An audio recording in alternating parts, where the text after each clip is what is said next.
আসসালামু আলাইকুম। আমি আজকে বানাবো বেসনের বুন্দিয়া। তার জন্য এখানে আমি 2 কাপ পরিমাণ বেসন নিয়েছি। এখানে দিয়ে দেবো সামান্য পরিমাণ লবণ এবং একটা সুন্দর ডো তৈরি করব।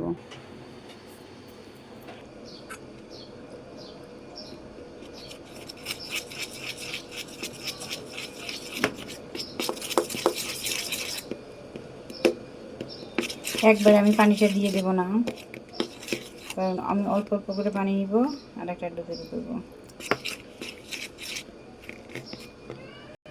এদিকে একটা প্যানের মধ্যে আমি পর্যাপ্ত পরিমাণ তেল দিয়ে দিব। তেলটা গরম হওয়ার জন্য দেখেন, আপনারা আপনাদের সুবিধা মতো দিবেন। আমি একটু বেশি করে দিলাম। চুলায় আমি মেজারমেন্ট কাপে 3 কাপ পানি দিব। 3 কাপ পানির মধ্যে আমি দিয়ে দিব 2 কাপ চিনি। আমি এখানে সাথে দিয়ে দিয়েছি হচ্ছে দারুচিনি দিব, এই যে 2 কাপ চিনি, এলাচ দিয়েছি একটু থেতো করে, 2টা তেজপাতা, 1 পিস দারুচিনি। এটা দিয়ে এখন আমি একটা শিরা তৈরি করব। এই দেখেন বেসনটা আমার হয়ে গিয়েছে, এরকম হবে। এখন এখান থেকে কিছুটা বেসন গুলে নিয়ে আমি একটু রেড ফুড কালার মিক্সড করব, আর বাদ বাকিটা এই কালারে রাখবো। এর ভিতরে আমি এখন এই যে রেড ফুড কালারটা দিব।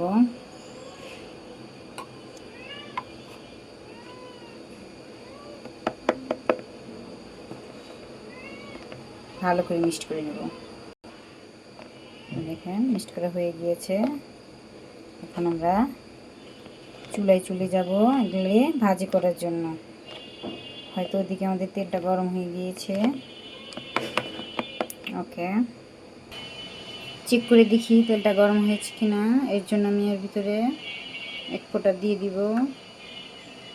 মোটামুটি হয়েছে, আরেকটু হতে হবে। ওদিকে আমাদের শিরাটাও হয়ে আসছে, প্রায় ফুটতে শুরু করবে আর কিছুক্ষণের মধ্যে। এদিকে আমাদের তেলটাও আরেকটু গরম হবে।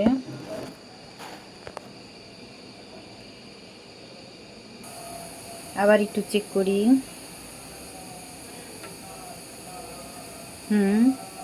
তেলের মধ্যে দেওয়ার সঙ্গে সঙ্গে ভেসে উঠেছে, তার মানে আমাদের তেলটা এখন রেডি হয়ে গিয়েছে। এখন আমরা শুরু করব। ওকে, আমরা এখন শুরু করে দিব। প্রথমে আমরা লালটা আগে দিব। দেখছেন দেওয়ার সঙ্গে সঙ্গে টুকটুক করে উঠে উঠতেছে, পারফেক্ট হয়ে গেছে তেল।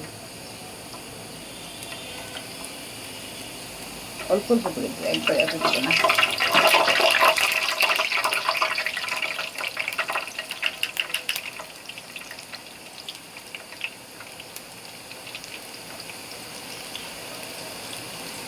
কত সুন্দর বুদবুদ করে উঠছে।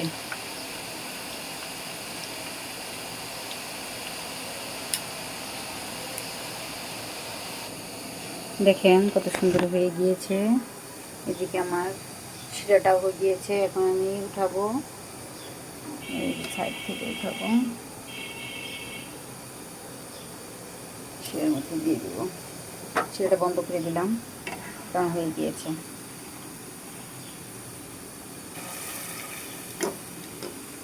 দেখতে পাচ্ছেন কত সুন্দর।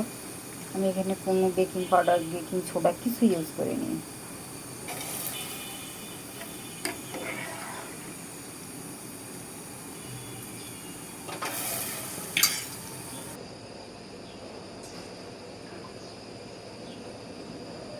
এই দেখেন সবুজ কালার বলছি, এটা কোনো কালারই না, যেটা ডাউলের কালার, বেসনের কালার, সেটা আসলে হলুদ কালার হবে, কালার দিতে হবে না এটাকে।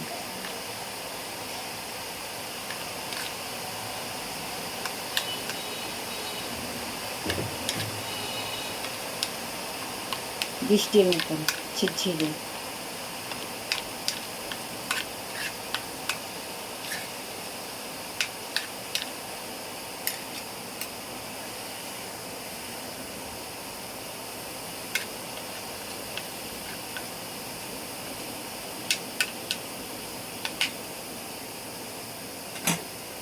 এক সাইডে দিয়েছি মশলা, দেখেন এই দেখেন সাইডে হয়ে গিয়েছে, সাইডের পর আরেক সাইডে হয়ে যাচ্ছে। এখন একটু উঠে আমি সেই শিরার মধ্যে দিয়ে দিচ্ছি। আমি আসলে সবগুলো বুন্দিয়া শিরাতে দিব না, কিছু বুন্দিয়া আমি যে এমনি রেখে দিব, সেই জন্য আমি পানি কম নিয়েছিলাম, শিরাটা কম করেছি। আপনারা যদি সব 2 কাপ বেসনের বুন্দিয়া করতে চান তাহলে পানি দিবেন 6 কাপ, আর নাহলে কিন্তু হবে না। আমি যেহেতু সবগুলো দিব না সেই জন্য আমি পানি অল্প দিয়েছি, অল্প শিরা তৈরি করেছি। এটা শেষ। এই দেখেন আমার বুন্দাগুলো রেডি হয়ে গিয়েছে, কত সুন্দর রসে টস টস। যদিও সবগুলো ভেজে নিই এখনও, ভিজলে এরকম ট্রান্সপারেন্ট হয়ে যাবে। ওকে, ভালো থাকবেন সবাই। আর আমার চ্যানেলটা যদি ভালো লেগে থাকে অবশ্যই কষ্ট করে একটু সাবস্ক্রাইব করে দেবেন। আল্লাহ হাফেজ।